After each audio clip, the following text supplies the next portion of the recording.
Welcome back. Thank you so much for staying with Monday Special, where every so often we like to engage young panelists with mentors with regards to questions on career, life, and the like. And in studio tonight, we have Samuel Makome. He's the Group Chief Operating Officer of KCB Bank Group Limited, East Africa's largest banking group. A little information about Sam Makome. Prior to joining KCB, he served in major regional and international banks in various parts of Africa, Asia, and the United Kingdom. He previously worked in Citibank, Standard Chartered, and Equity, both at the local, regional, and international levels. That's quite a CV. Thank you so much for joining us in studio. Yeah, thanks, Janet. And of course, one of the things is you're passionate about is talking to people and mentoring, in a sense. And maybe I can start by asking you, before we engage our panelists and get to hear from them, how much has mentorship impacted your life and your career, would you say? I think quite a lot. I think in terms of your journey, you get to meet different people at different stages that have a strong influence on you. And I've met quite a number of people right in the early days of my career. I can remember certain people who had a strong impression on me or gave me some tips that were useful. Part of it you have to navigate by yourself, but occasionally you do meet people. And even at my top leadership level, I've met mentors or people who I worked under, even as a very senior manager or a managing director, that influenced the way I think and the way I lead. All right. Yes. In terms of mentorship today, are we missing the point of who or what a mentor is? You might find, and we'll hear from our panelists, that maybe they're looking to people who are maybe in the spotlight or in who are high profile to mentor them. But can there be other forms of mentors around you who can still guide you through your career and through your life? Does it have to be people who are well known? People don't have to be well known. When I look at my own mentorship journey, one of the biggest mentors for me was my mom, because some of the mentorship aspects are about character, they're about shaping you, they're about making you learn how to persevere, to be strong through difficult times. Some of those things you get to learn from just ordinary people, somebody near you, an auntie. So I think it's very possible for you to be mentored by different people along the way. But you can get specific people with certain skills or a background or something you're interested in. But they don't have to be very prominent people. But obviously you want to be mentored by people who have succeeded or who have been able to demonstrate progress in an area you want to get to. Because I believe that a leader can only lead from the paradigm of their own life. So somebody cannot train you things they have not experienced. You can only give what you yourself have. All right. Finally, before we allow our panelists a chance to engage you, you're also a family man. So you're the CEO of KCB. You have a family as well. You're engaged in various other projects and forums. How are you able to balance that all and navigate it and still keep a good head on your shoulders? And is that something that you worry young people struggle with nowadays? Yeah, it's a challenge. And when I look at my own journey, sometimes I didn't know quite how to balance it, and I would spend a lot of time in some of my jobs. I would be in the office till 10 o'clock almost every day. But with time, you get to learn how to prioritize everything. Prioritizing is very, very important. So you're not supposed to fill your calendar with every other activity. You have to decide, these are my priorities, and put them within the calendar. So that's how you get to do what must be done. So you get to know what must be done. And when you look at somebody's calendar, what they put in there, that's what's important. If you spend all your time at work, it means clearly there's a problem. So you've got to decide, this is important, and then organize them within your own schedule and your own time. That's how you get to know what somebody's values are. All right, and with that, I'd now like to turn our attention to our great panelists, and obviously giving you a chance to engage Sam on some questions that you have, whether it's about work-life balance, career. So I'll open the floor to whoever wants to ask, but you'll begin by telling us your name and what you do before directing the question to him. Okay. My name is Geoffrey Bigo. I do car hire. My question will be, even with youth with great ideas have to provide collateral for their startup business. How do you feel as a CEO of a bank that youth have no access to bank credit and are forced to go to the likes of Silicon Valley? How do you feel about that? Okay. I think, thank you very much. I think if you look at a bank like ours, led by our group CEO, there's a lot of initiative around specifically youth programs and youth empowerment. right from helping youth at the beginning, very foundation. We have a program called Tujiajiri, starting from the skills, even thinking how you can train people, skilling them, helping them with some seed capital. We have a lot of programs running, and we've championed this a lot. So we do recognize that there's a gap here, but it is being addressed. And if you go to our website, you go to our microsites on things like Tujiajiri, you'll realize how much effort the bank is doing to ensure that it's not just about bringing a piece of land. It's about getting the right skills, getting the right financing. There's even some aspects where some capital and other people will be able to bring in some money to support. So I think it's understanding. Capital is not, or a loan is not the only thing you require in a business. There is so much more.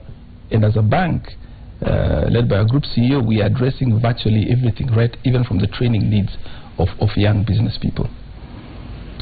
Okay. Yeah. My name is Serene Nyamori, and I'm a consultant in organization development and sustainability. And my question gears up towards mentorship. You've said you've met a lot of people throughout your journey. Now my question is, how did you know who was one, a mentor, who was a coach, who was a guide, who was just someone who was helping you and just thought, I believe in you? How did you differentiate and say, this was particularly my mentor, or this was my role model, or this was my guide?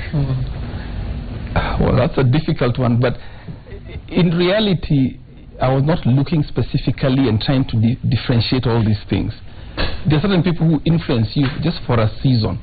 And for me, categorizing them is not the critical thing. It's the value I'm getting from someone. There are a lot of young people who keep on coming asking you, I want you to be my mentor, but what are they looking for? So in a sense, the growth should be a bit natural. Many people come, just meet me in the streets, would you like to be my mentor? They don't know what they are looking for. They don't know what skills I can give to them. So in a sense, it should be a bit more natural. I think it's becoming a bit more forced these days. People are saying, I think you can fit in this role in my life. And maybe we don't even have an avenue for meeting on a constant basis. So I think you should allow a natural flow. Today you meet a coach, you meet some people some people just influence you. Some people, you even learn from people. Some people you just learn from observing them. There are certain people, I didn't interact a lot with them, but I could look at them and see the way they lead, the way they speak, the way they command the flow when they are standing, and you just learn from them. Certain things are even by observation. So I think it's not some simple formula. Yes, you can have one person who mentors you, and you can even have more than one person who influences you. One person is influencing you in the way you present yourself. Another person is somebody who's giving you specific skills. So I think it's more complex. It's not a simple thing of just, this is my mentor, and you've got a set of questions and they answer. It's an interaction in which you learn and keep learning as you go along. Yeah. Okay. My name is Louisa Kanchala, and I'm a student at University of Nairobi. My question is based on your career life.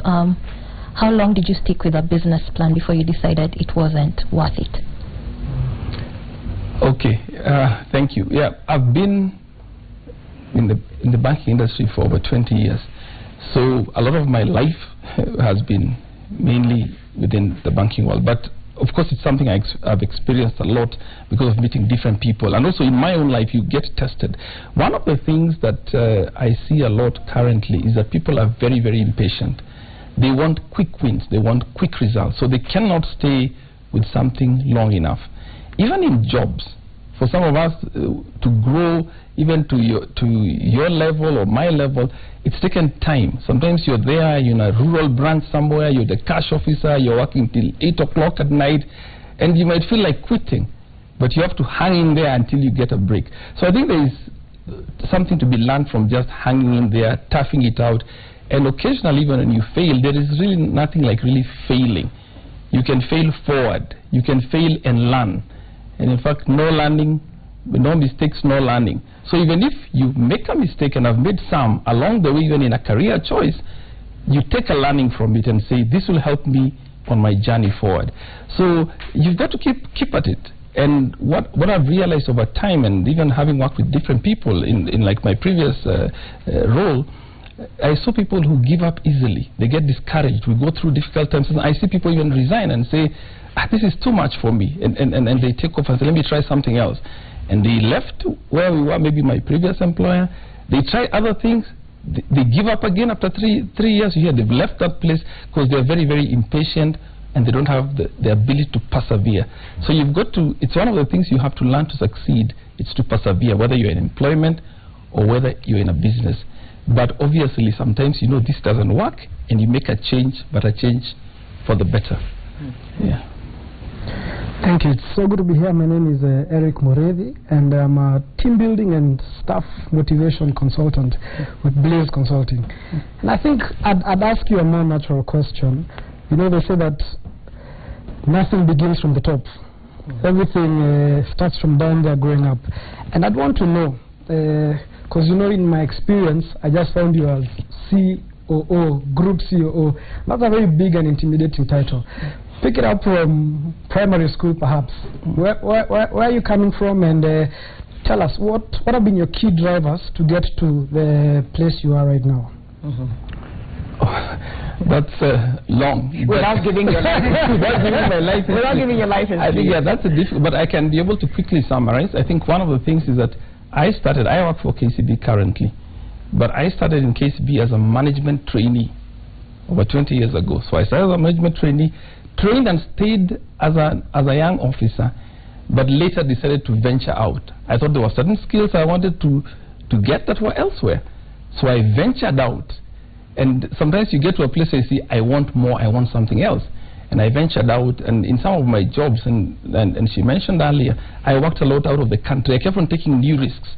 I think to grow, sometimes you have to say, I must leave my comfort zone. At one point in time, I even left my permanent job and took up a contract job, because that contract job would take me to South Africa, it would take me to UK, it would take me to India, and I felt I needed to push those boundaries. So I've had to do those kind of things to be able to get to where I am. And later I took up other jobs. I've worked outside Kenya, I've worked in Uganda, I've worked in Tanzania. So part of this becomes your learning and growth path. So, and the other thing about me, I've always kept learning. Even today, at this level, I have to keep on learning. In my current role, technology reports into me. I have to keep on learning about technology, and technology is changing. So I've had to do a lot of learning, challenging myself, pushing the boundaries. I've been a managing director in different countries, but I have had to keep on learning, pushing the boundaries. So you have to stretch, even allow some discomfort in your life so that you can be able to grow. But today, particularly today, things are changing so fast. At every point you have to be learning to keep on growing.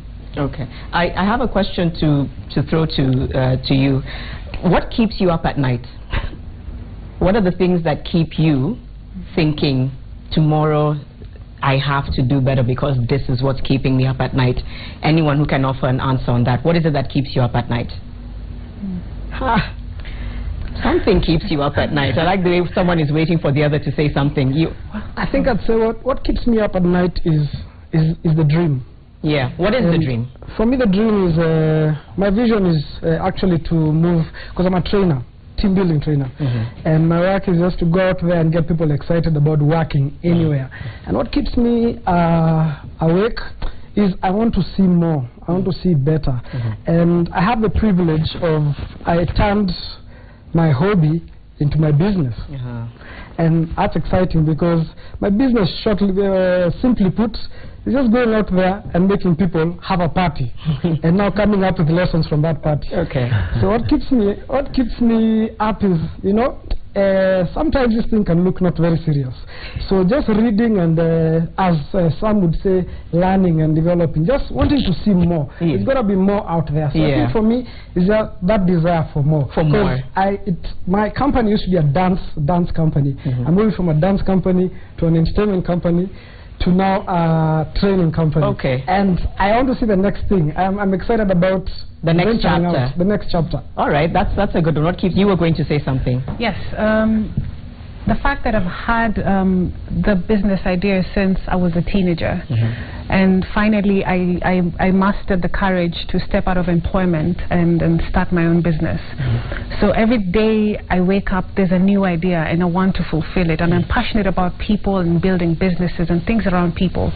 So the fact, what keeps me going and waking up in the morning is the realization that someone out there is waiting for my dream, is waiting for me to come out with the idea and implement it so that it may be beneficial to them. So that realization alone knowing that there's someone out there waiting for me to manifest is just more, it's exciting. That's powerful. Yes. Okay, someone waiting to receive your vision. Yes. Yeah. I think for me, the fear of failure. So fear of failure. Exactly. Yeah. So when I go to bed, just before I sleep, I think, what should I have done right? What am I supposed to do the next day better than what I did today? Yeah. Okay. And basically for me, it's mostly my future, because I'm still in school. I'm studying economics in UON in my final year. So I'm trying to understand, like, after school then what. So for me, that's basically trying to venture out from the process of being in university life, quote unquote, to now the career life. So how to connect the two in the future. I thought that was really important to us, because I was going to ask, of course, our main mentor tonight, Sam Makome, Group CEO of Kenya Commercial Bank, and maybe I can direct that question to you. You've heard what keeps them up at night, and I was trying to gauge what should keep young people up at night. Have you heard some of them say things that triggered something in you and made you realize that they're on the right path? Yeah, I think it's good to have those kind of things that something you anticipate, because if you have nothing you're anticipating, then your life will not grow. But I would like to ask the team and the young people to face life with faith and courage. One of the things about facing the future, don't be fearful of it. Replace that fear with courage and faith that things will be fine. I do remember, and I was just talking to one of them earlier, that even in our days, when we finished college, we didn't know whether there was going to be a job. But and I told them it's always true. There are no jobs, there are no jobs, there are no jobs, or your business idea will not fly. You can have a negative view about the future, or you look at everything around you. But if you look at it with courage and say, I will make it, and have a positive mental attitude towards everything, you will be able to overcome. So it's very important, even as you say, I've got these dreams, ensure they are dreams and not fears, and face life with faith and courage, and your philosophy will determine what kind of life you live, and your dreams will come true. Yeah. Okay. You have another question? Yes, I do. And it's a challenge I'm facing. So as a young woman, I'm in consulting. And as a consultant, a lot of people, first of all, look at me, as a woman and as young. So many times I have this great proposal to take to an organization, and I have to walk in with an older man. Most of my colleagues, that's the strategy. That's so the strategy. Yes. Yeah. Because half the time, they push me round and round, and we all know what can happen. So I'll go to a boardroom, present something, but even if it's my own idea, sometimes I'd have to work with older, specifically men, not even young men, older men. Now, how do I break into this field of consulting without, all this preconceived preconceptions of I'm a woman, I am young, consultants are typically old. Yeah. Before Sam answers that, have you seen that work? When you actually go in, yes, it works. It does. It works every single time. Okay. Yes. Wow. All right.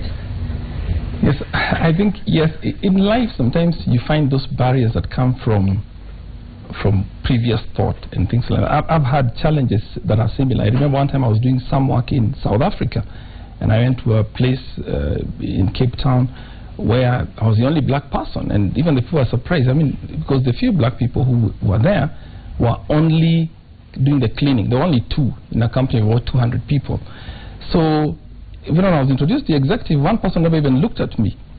But with time, when I set up, I presented to the executive, I started doing my work, and created a track record when I was there of excellence. They took notice. So I think one of the things you have to do to break some of these ceilings is by pursuing excellence. When you manage to finally get your leg in, do a great job, because ultimately excellence takes you to the top. So you become noticeable, you start carrying. So initially you may have some barriers that are historical or otherwise, but with time people take notice. And I remember one of these guys, and he was a little guy, said, hey, you really know your stuff. So eventually you have to break through those things. There may be initial biases, and people have those kind of biases, but you cannot keep a good man, or in this case a good lady, down. Yeah. All right. I hope that's helped. So it's about pursuing excellence and your work speaking for you.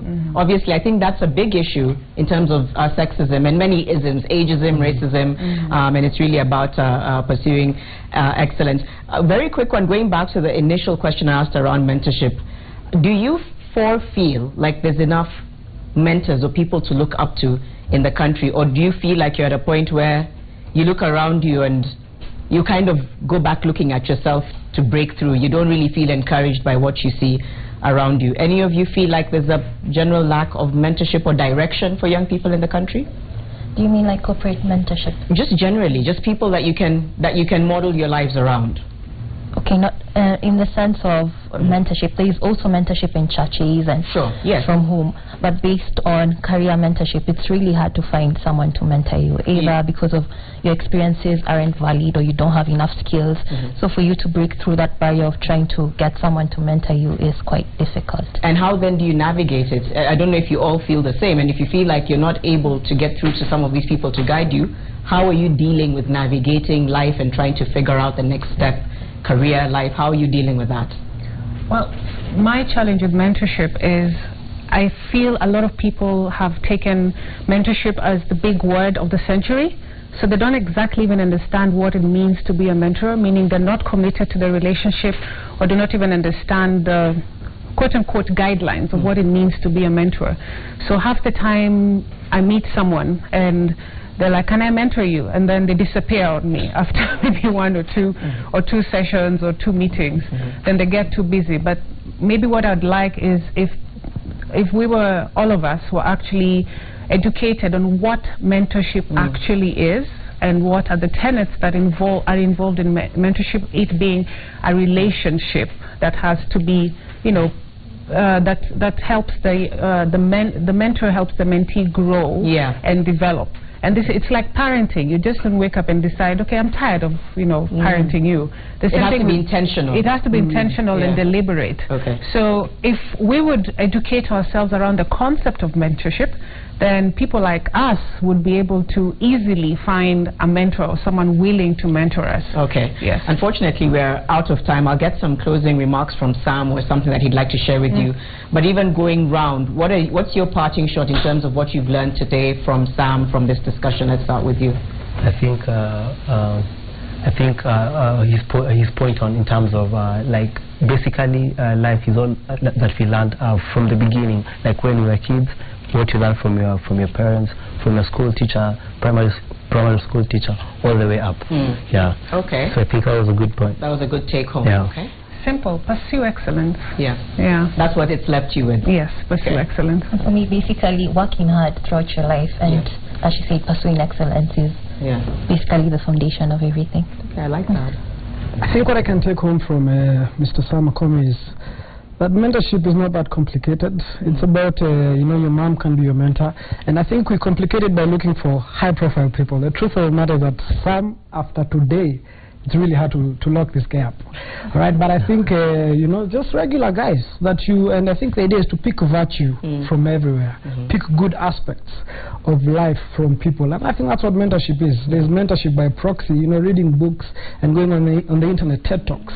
So I think I like the simplicity or the practicality of the mentorship approach that he brings. All right, and I think the 4 of you are on a really great path, so all the best, and we hope we'll invite you back here and talk about the dream.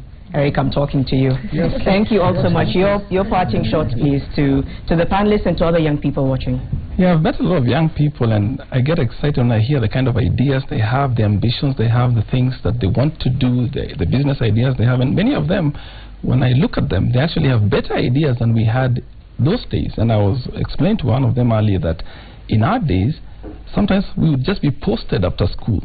Because they don't have that, the adversities they face are actually an opportunity for them. So they should face the future with faith and with courage. They should shut out all the noise and all the negativity, and so long as they have a positive philosophy about life, they will make it. And there are a lot of people, and I've seen a lot of mentors and a lot of people these days, and we have some excellent coaches we use for our training programs, like as a bank, that can be used, and you cannot say they are not there. There are very many, and as you pointed out, some of them are just ordinary people just next to you. All right, with virtues and values. Of course, Samuel Makome is a Group Chief Operating Officer of KCB Bank Group. Thank you so much for shedding some light and insight into mentorship. We're appreciating you taking time to come to Citizen TV today. We take a short break on Monday Special. We'll be back with your feedback. Stay with us.